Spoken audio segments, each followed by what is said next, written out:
그래서 우리 일상 속에서도 주님과 동행하라, 일상 속에서도 주님과 동행하라라는 제목으로 말씀을 나누도록 하겠습니다. 우리 옆에 분 한번 인사하도록 하겠습니다. 잘 나오셨습니다. 큰 은혜 받으십시오.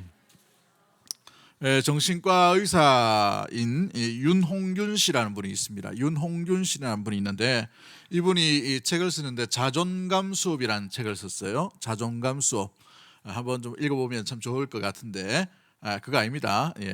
참 벌써 보여주고 이가나 죄송합니다. 자존감 수업이라는 책을 썼는데 이 책에 보면은 스스로를 위로하곤, 이게 너무나도 사회가 힘들지 않습니까? 어렵고 또 여러 가지 상황 가운데 노출되어 있는데 자기 삶에 주체할 수 없고 가족이라도 나를 위로해 주지 못하는 그런 삶 가운데에서 스스로를 위로할 수 있는 제일 좋은 방법을 이 책에 써놨어요. 굉장히 중요하고 어려운 이런 방법을 써놨는데 그게 뭐냐 하면 한번 따라 합시다. 한번 따라 말하지 말고 행동으로 한번 하도록 하겠습니다. 오른팔을 들어서 왼팔을 딱 이렇게 하십시오. 왼팔을 들어서 오른팔에 딱 이렇게 대세요. 그리고 난 뒤에 이렇게 스스로를 이야기합니다. 괜찮아, 괜찮아. 이게 제일 좋은 방법이랍니다. 이 책에. 억수로 어려운 방법이죠. 그 정신과 의사라고 하는데 우리가 평소에 쓰는 방법을 이렇게 하는 것 같아서 제가 좀 설교 도입으로 인용을 했습니다만은, 여러분, 세상에는 위로받을 데가 없어요.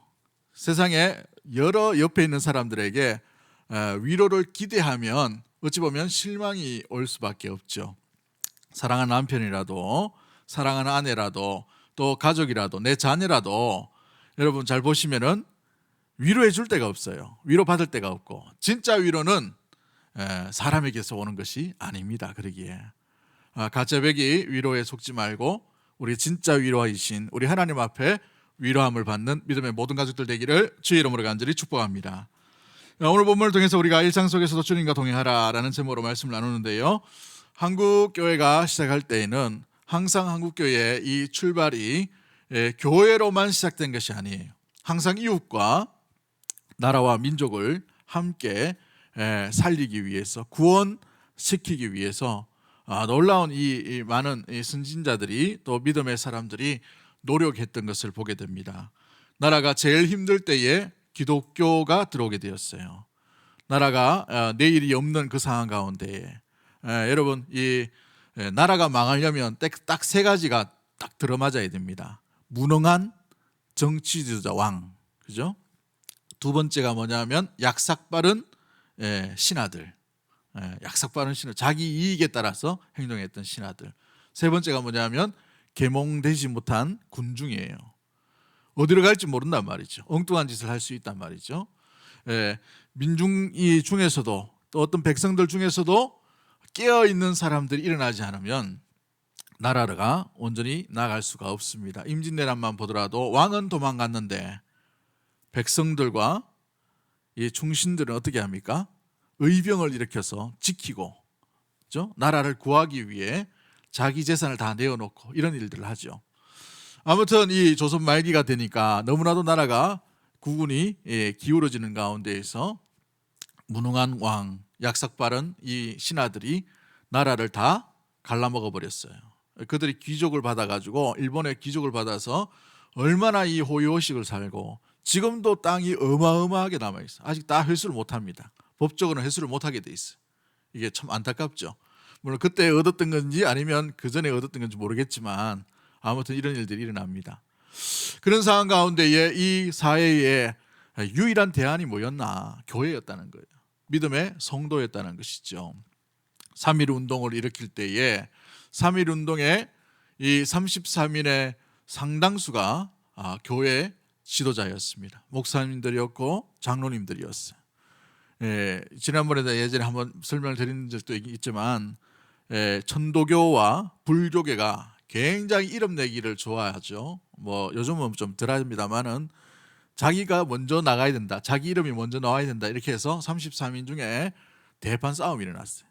그래서 누구 이름이 먼저 나오냐 막 이거 싸우고 천도교, 불교 막 나눠지게 될 때에 기독교인들이 우리 이름을 제일 나중에 빼라고 양보를 하니까 그 다음에 이렇게 연장자 순으로 이렇게 질서가 잡히게 되어서 제일 먼저 이름이 그 이름으로 탁 나오게 되었어요.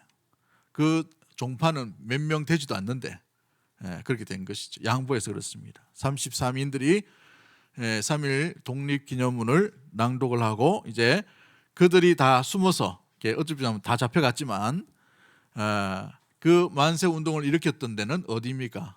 교회였어요. 교회의 청년들, 교회의 중직자들이 태극기를 다 들고 나왔어요. 서울 시내뿐만 아니라 또 평양과 이제 점점 전국으로 퍼지면서 이 대구 지역도 마찬가지죠. 이 대구 지역에는 남산교회와 그 개성고등학교가 앞장서서 나가서 태극기를 이렇게 흔들면서 3.1 운동을 일으켰던 것을 보게 됩니다. 교회 안에만 있는 신앙의 모습이 아니었다는 것이죠. 그래서 일상의 삶, 사회적인 삶 가운데에서도 그리스도가 복음이고 복음 가운데에서 살아감이 어떤 것인지를 정말 성실하게 빛으로서 온전히 드러냈던 것이 우리 한국교회의 초대 상황이었습니다. 나라가 빼앗겨버렸어요. 빚더미에 앉았습니다. 당시에 우리나라 빚이 일본에 빚진 돈이 얼마였냐면 무려 1,300원이었어요. 1,300원. 1,300원 가니 놀라지도 않네. 100원이면요 갑부였어요. 100원이면. 그런데 이 많은 빚이 있다는 것을 알게 되어서 이 빚을 갚자라는 운동이 일어납니다. 이 운동이 뭐냐면 물산장려운동이에요. 물산장려운동. 누가 시작했는지 아십니까?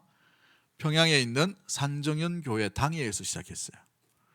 그 당회의 핵심적인 멤버가 이제 띄우셔도 됩니다. 사진을. 이분입니다.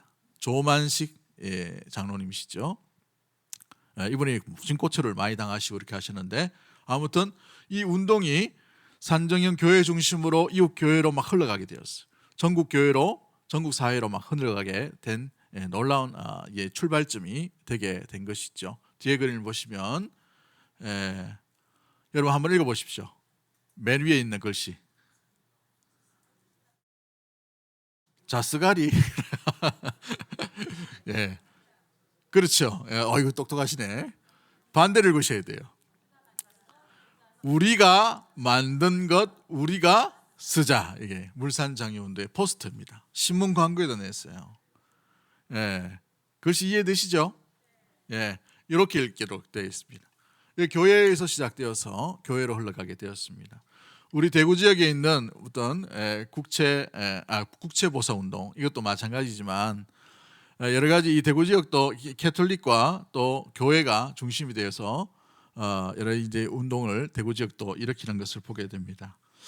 한국 사회의 이 기독교는 항상 한국 사회와 밀접한 어떤 소용돌이 속에서 빛으로 또 이웃을 항상 고려하면서 이웃과 함께 빛 가운데로 나올 수 있도록 여러 가지 운동들, 여러 가지 방향들이 조성되어 있고 그걸 항상 잊지 않았다는 것이죠. 평양 대운동이 일어났을 때, 부흥운동이 일어났을 때 1909년도입니다만은 그때의 평양의 이 산정현 교회의 부흥운동이 일어났을 때 어떤 일이 있느냐면 평양 시내의 술집이 다 문을 닫았어요. 손님이 없단 말이죠. 술 먹고 행패 든 사람들이 회개를 하게 됩니다. 회개해서 교회당 와가지고 내가 잘못했습니다. 나를 용서해달라고. 엄청나게 회개운동이 일어나니까 전부 전 교회가 무엇으로 일어나냐 회개운동이 일어나요. 그 장로님 한 분이 선교사 욕했던 거 용서해달라고 그렇게 기도합니다. 앞에 나와가지고 회개해요. 선교사 뒤에 지나가다가 너무 이제 한국 사람 무시하는 것 같아가지고 돌 던져버린 거 그거 회개하고 그 다음에 어느 장로 첩뒀던 거 용서해달라고 기도하고 이렇게 하고 어느 집사님 돈을 횡령했던 것들 용서해달라고 회개운동이 계속해서 일어나요. 회개운동이 일어나니까 이 회개운동이 주체할 수 없어서 평양 시내에 전 사회로 올라가게 되어서 술집이 문 닫을 정도로 놀라운 일들이 일어났습니다. 교회가 또 성도가 주님 앞에 깨어있을 때에는 사회도 눈치를 채게 되는 일들이 일어나게 되었다는 것이죠. 그래서 그런 전통이 있는 교회들 또 때로는 우리 한국교회 여러 상황들 가운데에서는 그와 같은 애국운동 또 사회운동이 함께 이루어져 나가는 것을 보게 됩니다. 물론 복음이 복음 중심으로 나가야 되지만 사회 운동이 복음이 빼버리면 그것도 위험할 수가 있어요. 사회 복음으로 흘러가 버리면 굉장히 위험한 가능성이 있단 말이죠. 그렇기 때문에 복음은 복음으로서 우리가 빛으로 소금으로서 나아갈 때에 어떤 영향을 삶 가운데서 일어나게 되는가, 이것을 말해주고 있다는 사실입니다. 여러분, 감리교는 지금도 이런 처음 초대교회에 이런 영향이 있어서 감리교 예배 드릴 때는 뒤에다가 뭘 둡니까? 태극기를 같이 두고 있어요. 우리는 그렇게 하지 않습니다. 강례상 뒤에는 아무것도 어떤 것도 우상 숭배가 되지 않도록 놔두지 않아요, 이 장로교는. 그런데 감리교는 조금 이제 좀 자유롭기 때문에 태극기를 둡니다. 그게 뭐냐, 의미가 뭐냐면 나라를 사랑하자라는 그런 애국에 대한 모습들이 있지 않도록 하기 위해서 그렇다는 것이죠. 우리 한국교회는 그와 같은 여러 가지 일들을 많이 일어났습니다. 한국 사회에 어려울 때에 한국교회가 나서서 앞장서서 수많은 일들 역할을 했단 말이죠. 2008년도에 우리 태안반도에서 일어났던 일들을 혹시 기억하십니까? 기름 유출 사건이었죠. 그때에 이 100년 지나도 없어지지 않을 기름때라고 했는데 단 2년 만에 우리가 다 치워버렸어요. 누가 치웠습니까? 국민들이 가서 손으로 다 닦아버렸단 말이지. 물론 아직 영향이 좀 남아있는지 없는지 모르겠지만 지금 가보면 깨끗한 바다가 됐어요. 그런데 그 앞장섰던 데가 교회입니다. 태안 지역에 있는 교회들이 먼저 그때는 방수복도 안 입고 걸레 들고 나가지고 우리 바다 우리가 지키자고 해서 여기에 있는 이 태안 지역에 있는 청년들이 모여가지고 바다 이 돌 닦기를 시작했어요. 그러다 보니 전 우리 구로 삽시간에 막 퍼지게 되었어요. 봉사단체도 막 오게 되고 있을 때 우리 제가 섬겼던 그 교회 청년도 밤새워 가지고 그 태안반도까지 가가지고 버스 2차 실어가지고 막 가고 막 이렇게 했단 말이에요. 전국 교회가 많은 이런 영향이 했단 말이죠. 그런데 뉴스에 나오는 거 보면 교회 이름만 쏙 빼고 봉사단체 이렇게만 나오더라고요. 좀 속이 상하긴 한데 기독교나 기독교 언론에서는 이런 것을 잘 다루어야 됩니다. 증거를 잘 남기고 드러내야 되는 이런 어떤 이 포토나 이런 어떤 여러 가지 일들을 잘 확인도 하고 점검을 해야 될 필요가 있습니다만은 세상은 교회가 이렇게 했다는 것을 잊어버리더라고요. 예전에는 이 교회의 역할들, 교회의 일들로 인하여서 사회가 감동을 받고 고마움을 느끼고 교회가 지어짐으로 말미암아 그 지역 가운데에서 경찰서 하나 세우는 것보다 더 놀라운 일들이 일어났다면 오늘날 우리가 이런 같은 좋은 일을 많이 하고 지금 사회복지의 거의 80%가 교회가 감당하고 사회의 어떤 구멍난 곳에 여러 가지 일들을 교회가 감당함에도 불구하고 사회는 교회가 자기들끼리만 모인다, 자기들끼리만 한다, 자기들끼리만 어떤 일들을 한다 라고 이렇게 오해하는 이유가 무엇일까요? 우리가 그때와 지금이 다른 이유는 무엇일까요? 우리가 온전히 주님이 기뻐하시는 이 사회의 빛으로서의 드러남, 주님이 드러나야 될 자리에 우리가 드러나지는 않았나, 아니면 우리끼리 여기가 좋사오니 이런 마음으로 인하여서 너무 많이 우리가 복음의 본질을 잊어버리고 사회 가운데 흘러가는 현상들을 놓쳐버리고 있지는 않은지 우리 자신을 면밀히 돌보아야 되고 돌아보아야 될 위치까지 오게 되었습니다. 여러분, 한국 기독교 봉사단체는 항상 뭔가 사건이 일어나면 제일 먼저 달려가는 그 봉사단체예요. 그럼에도 불구하고 그 뉴스는 엉뚱한 것이 자꾸 나오게 되는 것을 보게 됩니다. 대만 지진 났을 때에도, 일본 지진 났을 때에도, 어떤 다른 지역 어떤 스촨성 지진 났을 때도 제일 먼저 달려가는 게 그런 단체인데도 불구하고 그렇지 못한 이유가 뭔가요? 우리 마음 가운데, 우리의 성도들 심령 가운데에 너무 우리끼리만 좋아하는, 우리끼리 여기가 좋사오니 예배 드리는 어떤 그런 자세, 여기에서 드리는 예배가 전부인지만 알고 우리가 여기에 만족하며 살고 있지는 않은지 우리 자신을 면밀히 돌아보아야 할 위치가 되게 되는 것이죠. 주님은 우리에게 뭐라고 말씀하십니까? 이웃 가운데에서 우리가 빛으로 드러나야 한다라고 말씀하십니다. 이웃 가운데 빛으로 드러나야 돼요. 우리는 이 수성구 지역 가운데 교회가 왜 세워졌냐, 이렇게 수많은 교회가 많은데 대구 동성교회 왜 세워놨냐, 이렇게 질문하는 이 수많은 구민들 앞에서 우리가 우리 스스로가 이야기할 이야기거리가 있어야 하는 거예요. 우리 수성구 이 안에 수많은 교회가 있죠. 우리가 63년 됐는데 이 63년 동안 이 지역 가운데에서 교회가 어떤 모습으로 비춰질까요? 이걸 보면 우리가 어떤 전도를 해야 되는가, 어떤 복음을 전해야 되는가, 어떻게 우리가 이 세대에 잘 준비를 해야 되는가, 여기에 초점, 여기에 답이 달려져 있는 것을 보게 됩니다. 지역 주민들이 여러분 보고 뭐라 합니까? 솔직히 말해가지고 뭐라 하요? 지역 주민들이 우리 교회를 보고 뭐라고 얘기합니까? 교회가 있었나? 최근 들었던 이야기입니다만은 제가 지나가다가 어느 분들이 이야기하는 걸 들었는데 여기 교회가 있었네? 이렇게 얘기하더라고요. 자기 할아버지 볼 때는 교회인데, 그죠? 교회가 여기 있었네. 그걸 보면서 제가 적잖이 충격을 받았어요. 아파트 잘 보이는 단지 그 바로 앞에 교회가 있어요. 물론 옛날에는 여기가, 예전에 제가 다녔던 그 지역에 보면은 여기가 이제 하천 흐르고 뭐 이렇게 복개천입니다만은 여기 교회가 있었나? 이것은 우리 교회가 63년 동안 교회로서의 역할들을 어떻게 했나라는 것을 드러내주고 있죠. 제가 오고 난 뒤에 동사무소 자주 찾아갔던 이유가 뭐냐 하면 우리가 필요해서 구제하고 우리가 필요해서 나눠주고 우리가 남기 때문에 나눠주고 우리가 있기 때문에 나눠주고 이런 시대는 갔어요. 정말 그 사람들이 뭘 필요하는가, 동네 주민들이 뭘 필요하는가, 뭘 도와달라 하는가, 이걸 알지 못하면 아무리 많이 도와줘 봐야 소용이 없더라는 것이죠. 우유 많이 쌓아놓은 집에 우리 우유 남습니다, 우유 드십시오 하면 좋아할까요? 싫어할까요? 싫어합니다. 그렇죠? 마찬가지죠. 뭔가 있는 게 있어요. 밥도 있고 다 있단 말이죠. 쌀도 많아요. 시골에서 쌀을 막 보내주니까. 우리 쌀 남는다고 그 집에 쌀 주면은 그 집이 어떻게 생각할까요? 딴 데 족보입니다. 고맙다는 느낌이 안 들어요.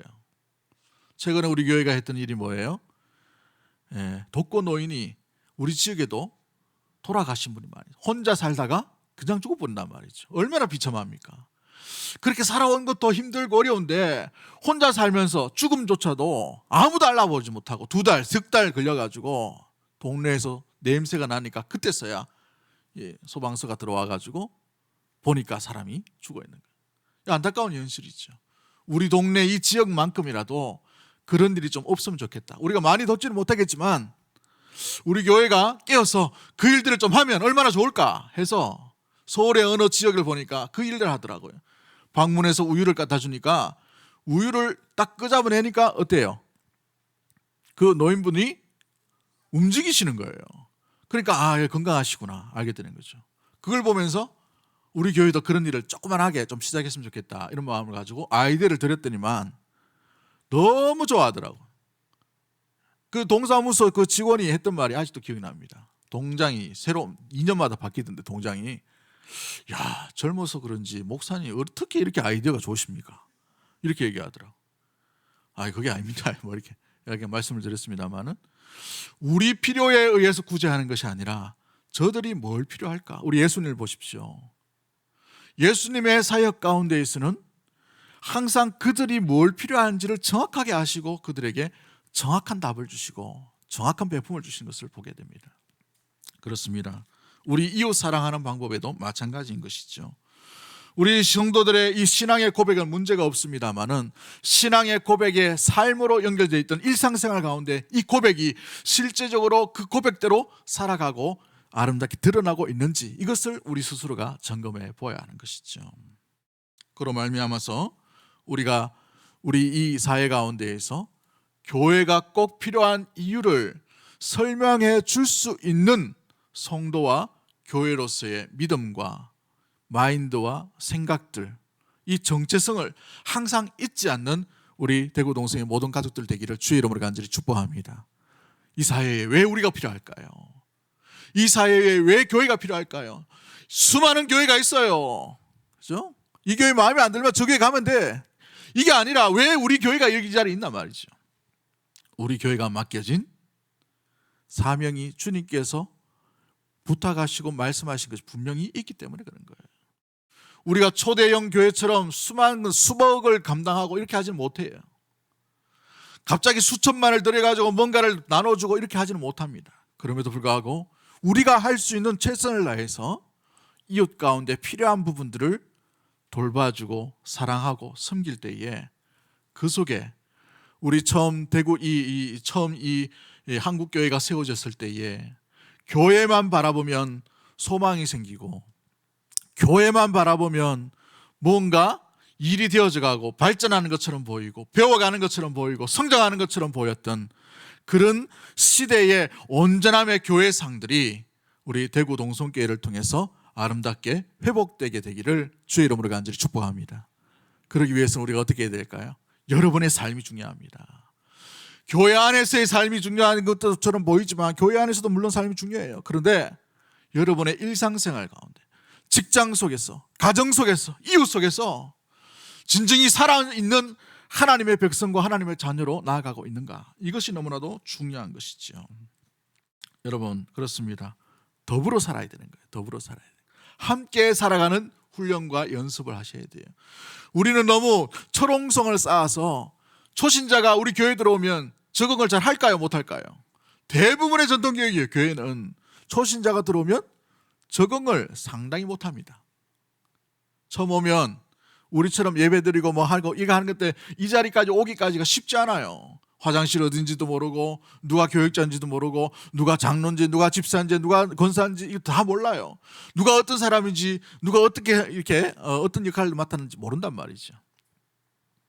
그러면 우리의 문턱을 낮추는 것도 중요하지만 제일 중요한 것은 우리의 가치관과 생각과 마인드를 무엇보다도 눈높이를 맞추어 주는 것들이 필요한 것이죠. 여러분, 더불어 살려고 하는 연습들, 훈련들이 되어 있어야 합니다. 여러분 가족 중에 이제 결혼을 해서 처음 새댁으로 들어왔다 생각해 보십시오. 아무것도 몰라요. 아무것도 모르는데 김치 좀 담가봐라 이러면 어떻게 됩니까? 난리가 나죠. 김치인지 뭔지 몰라요. 그죠? 마찬가지죠. 예. 그래서 우리가 지난번에도 우리가 말씀드렸던 것처럼 이웃을 사랑하려면 우리가 이웃에 대해서 우리가 바라보는 관점과 시각들이 조금 태도가 달라야 될 필요가 있어요. 한번 따라하겠습니다. 조금 덜 오해하고, 조금 덜 오해하고, 조금 더 이해하고. 조금 더 이해하고. 이것만 되면은 굉장히 좋습니다. 그렇죠? 예. 사람을 바라볼 때 오해하려고 시각을 가지면 여러분 오해가 엄청나게 많은 게 사람이에요. 그렇죠? 그런데 오해하려고 사람을 바라보지 말고 이해하려고 사람을 바라보면 어떻게 될까요? 그럴 수도 있겠다. 이런 마음이 들게 되죠. 한번 따라하겠습니다. 그럴 수도 있겠네. 그럴 수도 있겠네. 용납과 이해의 마음이 같이 오게 되는 것이죠. 한 번 더 따라합니다. 조금 덜 미워하고, 조금 덜 미워하고, 조금 더 존중하자. 조금 더 존중하자. 여러분, 남에 대해서, 이웃에 대해서 함부로 말하시면 그 함부로 말한 것은 어떻게 돼요? 결국은 누구에게 돌아갑니까? 자기 자신에게 돌아가요. 말은 보이지 않는 총입니다. 보이지 않는 총. 여러분, 이 말로 말미암아 사람을 죽인다라는 게 있죠. 말은 지워지지 않아요. 어릴 때 받았던 아버지, 어머니가 주셨던 상처의 말, 이웃이 줬던 상처의 말, 쉽게 지워지지 않습니다. 말에 대해서는. 그래서 우리가 하나님께서 말로 천지를 창조하셨던 것처럼 말에 대해서 우리가 아주 지혜롭게 이야기하고 지혜롭게 서로에 대해서 말해 줄 필요가 있게 됩니다. 그래서 항상 이 말이 존중하는 말인가, 아니면 깎아내리는 말인가, 비난하려고 하는 말인가, 사랑의 말인가, 항상 점검을 해봐야 합니다. 특히 이 경상도 분들은, 저도 많이 경험했습니다만은, 서울에서 제 친구하고 지하철 타고 딱 지나가면 둘이 이야기하는데 사람들이 삽시간에 다 퍼져버려요. 도망을 가더라고. 제 친구하고 이야기했는데 싸우는 줄 알고 밥 묻나 했는데 막 놀래가지고 서울 사람이 다 도망가더라. 여기 혹시 서울 사람 계신 분들은 상당히 이해하시기 바랍니다. 원래 말투가 높다는 거. 여러분, 그랬어요. 우리가 평소에 쓰는 말도 마찬가지죠. 나는 말을 이렇게 합니다. 나는 말 이렇게 할 수 있습니다. 라고 하지만 우리는 성도입니다. 누가 들으시는 거예요? 하나님이 들으신다는 것이죠. 그래서 하나님 앞에 우리가 말을 한다는 사실을 항상 기억하고 주님께서 들으시는 대로 그 말대로 내가 시행하리라 말씀하셨어요. 굉장히 무서운 말씀이죠. 그래서 말에 대해서 서로에 대해서 항상 존중이 할 수 있는 말들이 일어날 수 있도록. 그 말이 안 나오겠거든. 제가 잘하는 방법입니다. 말이 그만큼 안 되거든. 어떻게 해야 되냐면 한번 따라하겠습니다. 말을 아예 하지 말자. 하지 말자. 안 하면 됩니다. 예, 말을 다무셔야 돼요. 평소에 입을 다무는 게 실수를 덜 하는 거더라고요. 그렇죠? 자, 그래서 조금 덜 이해하고 조금 더 들어주는 그런 모습들이 필요하게 되는 것을 보게 됩니다. 미국의 C.H. 피터슨이라는 분이 핵무기보다 무서운 4가지가 있다고 합니다. 핵무기보다 무서운 4가지. 그게 뭐냐? 첫 번째는 인구 폭발이 핵무기보다 무섭다라고 얘기합니다. 인구 폭발로 인하여서 여러 가지 사회에 어려움들이 오기 때문에 그렇죠. 두 번째가 뭐냐면 가난이죠. 가난. 이 아프리카 지역은 이 가난이 해결되지 못해서 상당히 이렇게 어려운 가운데 있습니다. 그런데 참 놀라운 것은 천연자원과 이 곡식만 씌우면 열매가 자랄 수 있는데도 가난해요. 우리나라 같으면 참 땅 있으면 다 심어버릴 텐데, 그죠? 놀라운 그런 형편입니다. 이 가난이 핵무기보다 무섭다라고 돼 있어요. 지금 이제 우크라이나 전쟁이 일어나서 밀 가격이 폭등하고 있고 예전에 3,000원밖에 안 했던 식용유가 10,000원씩 12,000원씩 이렇게 하는 그런 어려운 가운데 있죠. 그죠? 이 가난이 굉장히 무서운 거예요. 세 번째가 뭐냐면 공해입니다. 공해. 이 공업이 자꾸 발전하고 이 여러 가지 어려움으로 인하여서 이 핵무기보다 더 무서운 것이 공해다라고 얘기합니다. 마지막 4번째가 뭐냐면 우리 일상생활 가운데 있는 관계랍니다. 관계. 대인 관계가 이 핵무기보다 더 무섭다라고 되어 있어요. 혼자 지내는 그런 형편들. 요즘 뭐 이렇게 혼자 혼자 밥 먹고 있는 분들을 무슨 족이라 그래요? 예? 예, 그족. 예. 너무 많이 이렇게 일어나죠. 왜 우리 아파트 이 뒤에는 가족들이 사는 아파트지만 우리 교회 요 주위로 이렇게 보면은 새로 건물들이 다 무슨 아파트, 무슨 주택이에요? 아, 교회 주위에 관심이 없으시구나. 새로 지은 건물들 전부 다 원룸 주택입니다. 혼자 살아요. 아무도 얘기하지 않아요. 일주일에 가야 사람 만날까 말까, 배달하는 아저씨 만날까 이렇지 만날 수가 없는 그런 모습들이죠. 왜 이렇게 혼자 있을까요? 대인관계에 점점 어렵다는 거예요. 사회적인 부분에 요즘 MZ 세대라 그래가지고 여러 가지 뭐 이렇게 밀레니엄 세대를 뛰어넘는 요즘 독특한 세대가 왔는데 대인관계에 어떤 접촉점들 싫어합니다. 밥 같이 먹자 이거 싫어해요. 밥 한 번 같이 해가지고 뭐 차 한잔 하자 이거 싫어한단 말이죠. 혼자 지내는 걸 좋아한다. 대인관계가 어렵다는 말이에요. 이게 사회로 나가면 어떻게 됩니까? 직장 상사 대화를 해야 되는데 대화가 안 돼요.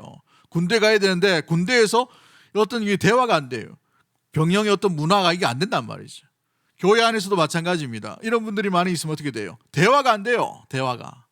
대인관계가 문제가 생기게 되는 것이죠. 이웃관계도 마찬가지입니다. 그렇죠. 2차 세계대전을 일으켰던 히틀러를 한번 보시면은 이 히틀러는 2가지 상처를 받게 됩니다. 첫 번째가 자기 아버지가 너무나도 혹하게 이렇게 호되게 자기를 질책한 그런 부분 때문에 아버지에 대한 원망, 아버지에 대한 두려움, 아버지에 대한 불만 때문에 이 분노가 가득 찬 아이로 자라가게 됩니다. 두 번째가 당시에 이 아버지를 분노하게 만들었던 사람이 누구냐? 유대인이었다는 거예요. 유대인. 사업을 망하게 하고 돈을 다 차지하는 사람이 유대인이었다. 그 유대인에 대한 불만이 그 마음과 어릴 때에 터져나가게 된 것이죠. 그래서 어른이 되고 정권을 장악하니까 곧바로 이상한 어떤 철학을 만듭니다. 순수 아리안족 혈통을 지켜야 된다 이렇게 해서 유대인들 다 몰살시키는데 그 합리적인 어떤 생각들, 가치관을 자꾸 부여하죠. 도덕적인 책임을 면피하려고 하는 일들로 인하여서 600만이라는 살인을 일으키는 사람이 되어버렸습니다. 마태복음 25장 45절 말씀에 이에 임금이 대답하여 이르시되 내가 진실로 너희에게 이르노니 이 지극히 작은 하나에게 하지 아니한 것이 곧 내게 하지 아니한 것이니라 하시니라라고 되어 있어요. 우리 이웃 가운데에서 어떻게 주의 사랑을 나눌까? 우리가 주의 빛으로서의 이 사명들을 어떻게 감당해야 될까? 여러분 고민하고 노력하지 않으면 엉뚱한 짓을 합니다. 사랑이 아니라 민폐를 끼치게 되는 일들이 일어나게 되는 것이죠. 그들의 필요가 뭔지를 구체적으로 깨닫고 기도 많이 하고 난 뒤에 그들을 돌보고 섬김으로 말미암아 빛으로 인도할 수 있는 그런 믿음의 성도와 교회가 되어야 될 줄 믿습니다. 두 번째 우리가 기억해야 될 것이 무엇입니까? 누구나 알 수 있는 신앙의 영역들이 우리의 각자의 삶 가운데 일어나야 된다는 사실입니다. 이게 무슨 말이냐 하면 내가 예수님을 믿었는데 예수님을 믿고 난 뒤에 이웃 사람들이 내가 예수 믿는 것을 눈치챘냐 안 챘냐 이거예요. 어떻게 눈치채느냐? 뭐가 달라졌냐 이것이죠. 예수 믿고 너 달라진 거 있냐? 이것을 이야기하는 것을 말해주고 있습니다. 여러분 우리에게는 우리 내면에 하나님과 나와의 만남, 하나님과 나와의 어떤 교제, 하나님과 나와의 이 단독자와 하나님 앞에 단독자로서의 서 있는 이런 것이 굉장히 중요합니다. 그래서 골방을 또 간직해야 되고 주님 앞에 이 믿음을 온전히 나아가야 되는 필요가 있지요. 그림을 보여주시면 이 그림 이런 그림이 있어요. 이걸 보시면 제일 핵심적인 부분에 하나님과 나와의 관계가 있어요. 내면 안에. 그래서 내가 답답한 일이 있을 때, 어려움이 있을 때 주님을 찾고 주님과 교제하고 이 핵심 코어 같은 것이죠. 두 번째가 뭐냐 하면 이제 겉으로 드러난 예배의 삶이 있습니다. 예배드림과 봉사와 헌신과 이런 부분들이 신앙의 종교적인 영역들이 분명히 드러나게 되어 있어요. 마지막 세 번째가 뭐냐 하면 겉으로 드러난 겁니다. 겉으로 드러난 거. 예수 믿고 일상적인 삶 가운데 뭐가 달라졌냐 이거죠. 예수 믿는데 이전에는 눈이 막 사람을 잡아먹는 눈이었는데 예수 믿고 나니까 어떻게 해요? 인자한 눈으로 바뀌어요. 시장통에 장사를 하는데 이전까지는 막 이렇게 막 이렇게 깎는 사람 이런 사람 보면 막 매몰차게 막 했던 그런 장사치였는데 예수 믿고 나니까 마음이 여유가 있어요. 부드러워졌어요.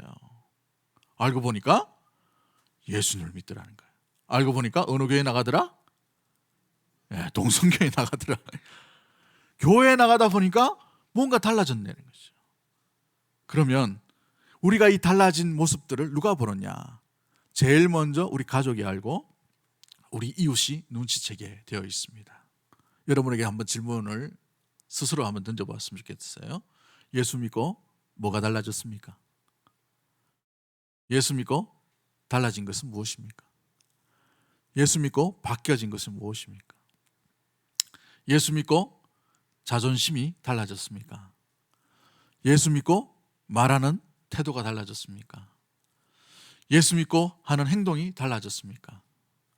예수 믿고 발걸음과 손 모든 행동들이 우리 가운데 달라져 있는 것은 무엇입니까? 마음은 어떤가요? 마음 씀씀이는 어떤가요? 여러분은 예수님 믿고 무엇이 달라졌습니까? 여러분 스스로가 예수님 믿고 무엇이 달라진지를 알지 못한다면 이웃도 저 사람이 예수 믿는지 누구를 믿는지 전혀 알 수가 없게 되는 것을 보게 되지요.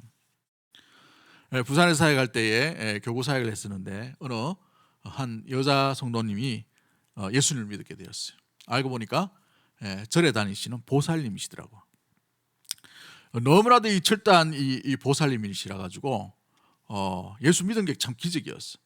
전도하시는 분이 끊임없이 거기 가서 복음을 전하고 또 뭐 보살들이 참 불행하시더라고요. 어려운 가운데 있는 분들이 참 많던데 가니까 또 교회에서 받은 떡도 나눠주고 이것도 하고 저것도 하고 이렇게 많이 섬겼어요. 많이 섬기고 난 뒤에 이분이 마음의 감동을 받고 예수를 믿게 되었어요. 받게 되는데 이제 옷이 뭐 이렇게 나가는 옷은 대부분 절의 옷 있죠. 회색 옷. 그거 뭐 주로 많이 있으니까 그걸 입고 이제 교회 오셨어요. 그걸 입고 교회 또 오시니까 사람들 이목이 확 눈에 띄는 거죠. 이 머리는 쪽두리 머리 하시고 이렇게 다 절 그 옷을 딱 입고 오시는데 제가 이제 교구 목사니까 오셨다고 막 기도하려고 막 탁 찾아가니까 아이고 오셨냐고 이렇게 다 응? 우리 주지 목사님이십니까? 이렇게 깜짝 놀랐습니다. 큰 목사님은 어디에 계시는지 뭐 이렇게 물어보기도 하고. 주지 목사님. 잘 표현이 안 달라져요. 그런데 이분이 예배드리고 예배드리는 삶 가운데서 이제 주님을 만나고 이제 하다 보니까 이것도 바뀌어지고 옷도 바뀌어지고 말하는 방법도 바뀌어지고 절에서 하던 용어들이 바뀌어져서 교회의 용어들로 하나씩 바뀌어져 가는 것을 보게 되지요. 오늘 마지막 질문으로 예수 믿고 나는 무엇이 달라져 있습니까? 예수 믿고 내 일상의 표현 가운데에 우리 이웃이 내가 예수 믿는 가운데에서 발견한 바뀌어진 점이 무엇인지를 돌아보며 숙제로 우리가 나아갔을 때, 세상 가운데 나아갔을 때에 예수 믿는 흔적들이 그들 눈에 발견되게 해달라고 기도할 수 있는 우리 모든 가족들이 되기를 주의 이름으로 간절히 축복합니다. 교회가 세워지고 성도가 있음으로 말미암아 빛인데 빛이 어둠처럼 이렇게 여겨지고 어둠처럼 대접받고 어둠처럼 취급받는다는 것은 빛의 역할을 제대로 감당하지 못함 때문인 것이지요. 우리가 주님 앞에 나아갈 때에 우리 일상적인 삶 가운데서도 주님의 거룩한 백성, 하나님을 닮은 믿음의 성도로서 우리의 겉모습도 역시도 주님이 우리와 함께 하심을 이웃 사람들이 발견함으로 말미암아 예수 믿으면 저렇게 바뀌는구나, 예수 믿으면 저렇게 달라지는구나, 예수 믿으면 정말 사람이 변하는구나, 예수 믿으니까 야 사람이 완전히 다르네. 이게 우리 대구동성의 모든 가족들과 우리 교회가 되기를 주의 이름으로 간절히 축복합니다. 기도합니다. 하나님 아버지 감사합니다.